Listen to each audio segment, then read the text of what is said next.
আসসালামু আলাইকুম। শীতের শেষে আরেকটি খুবই ইউনিক একটা পিঠা রেসিপি নিয়ে চলে এসেছে। আর পিঠাটি দেখতে যেমন সুন্দর, খেতে অসাধারণ।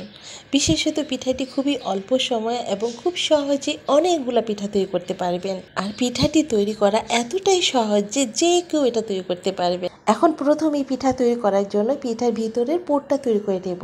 সেজন্য চুলায় একটি প্যানে আমি প্রথমে নিয়ে নিয়েছি 1 কাপ পরিমাণ খেজুরের গুড়। আর এখানে অবশ্যই চেষ্টা করবেন খেজুরের গুড়টা ব্যবহার করতে, এতে করে পিঠাটি খেতে খুবই সুস্বাদু লাগবে। আর সাথে দিচ্ছি এখানে 1 কাপ পরিমাণ কোরানো নারকেল। এখন গুড় নারকেলের সাথে ভালোভাবে নেড়েচেড়ে মিশিয়ে নেব, যতক্ষণ না পর্যন্ত গুড় না গলে যাচ্ছে ঠিক ততক্ষণ পর্যন্ত। আর এই পর্যায়ে চুলার আঁচটা মিডিয়ামে রেখে অনবরত নেড়েচেড়ে মিশিয়ে নিতে হবে। খেয়াল রাখতে হবে যেন তলানিতে না লেগে যায়। গুড় গলে যেয়ে যখন এই ধরনের একটু আঠালো হয়ে আসবে, এই পর্যায়ে চুলাটা অফ করে আমি এখন পিঠার জন্য একটা ডো তৈরি করে নেব। তাই প্রথমে একটি মিক্সিং বলে দিয়েছি 1 কাপ পরিমাণ শুকনো আতপ চালের গুঁড়া, আর সাথে দিচ্ছি 1/2 কাপ পরিমাণ ময়দা। এখন চালের গুঁড়া ময়দার সাথে ভালোভাবে মিশিয়ে নেব।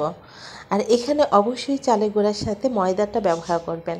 আপনি যদি শুধু চালের গুঁড়া ব্যবহার করেন তাহলে দেখবেন যে পিঠাটি শক্ত হয়ে যাবে, এমনকি আপনি পিঠাটি বানাতেও পারবেন না, ফেটে যাবে কিংবা ভেঙে যাবে। আর আপনি যদি ময়দা ব্যবহার করেন তাহলে দেখবেন যে পিঠাটি খুবই সফট হবে এবং খুব সহজে সুন্দরভাবে বানাতে পারবেন। এখন চুলার আঁচটা মিডিয়ামে রেখে হাঁড়িতে দিয়ে দিচ্ছি 1.5 কাপ পরিমাণ পানি।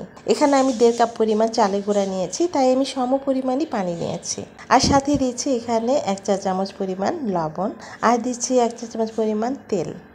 এখন তেল লবণ পানির সাথে ভালোভাবে মিশিয়ে নেব।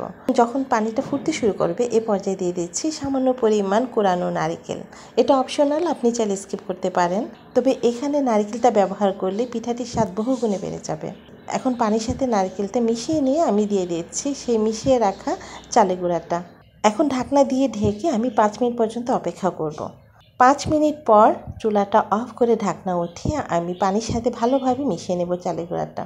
আর এখানে যদি আপনি পানির সাথে তেল ব্যবহার করেন তাহলে দেখবেন যে চালের গুঁড়া হাঁড়িতে লেগে যাবে না কিংবা পুড়েও যাবে না। আপনার এই পিঠার ডোটা যদি ঠিকভাবে তৈরি করতে পারেন তাহলে দেখবেন পিঠাটাও আপনি খুব সুন্দরভাবে তৈরি করতে পারবেন। তারপর আলাদা একটি পাত্রে ঢেলে নিয়ে কিছুটা ঠান্ডা হওয়ার পর আমি হাত দিয়ে ভালোভাবে মধ্যে মধ্যে একটা সফট ডো তৈরি করে নেব। বেশ কিছুটা সময় এভাবে মধ্যে মধ্যে ঠিক এমনই একটা সফট ডো তৈরি করে নিতে হবে। এখন এই ডোটাকে একটি ছুরি দিয়ে সমান 3 ভাগে ভাগ করে নিচ্ছি। এখন একটি টুকরা দিয়ে আমি সামান্য একটু ময়দা দিয়ে একটি বড় একটা রুটি বেলে নেব। এখন এই ছুরি দিয়ে চারোপাশটা সমানভাবে কেটে নিয়ে এখন আমি এখানে নারকেল এবং গুড়ের সেই পুরটা দিয়ে দিচ্ছি লম্বালম্বিভাবে। এখন আমি এটাকে রোল করে নিচ্ছি। ঠিক একইভাবে বাকিগুলো আমি তৈরি করে নেব। আর পিঠাগুলো স্টিম দেওয়ার জন্য আমি এখানে আগে থেকে একটি হাঁড়িতে পানি গরম করতে দিয়েছি।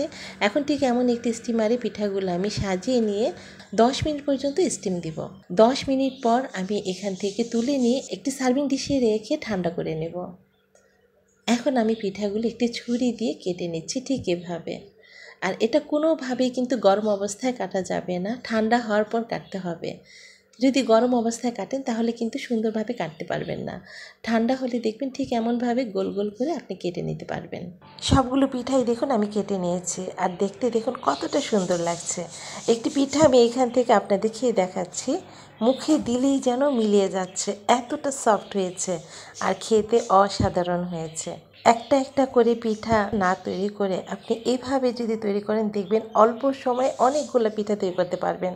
আর এতে করে একদিকে যেমন কষ্ট সময়টা কম লাগছে, অন্যদিকে কিন্তু গ্যাস সাশ্রয় হচ্ছে। আশা করছি এখন থেকে যে কেউ আমার প্রতিটি টিপস ফলো করে আমার মতো এমন ভাপা পুলি পিঠা তৈরি করতে পারবেন। আল্লাহ হাফিজ।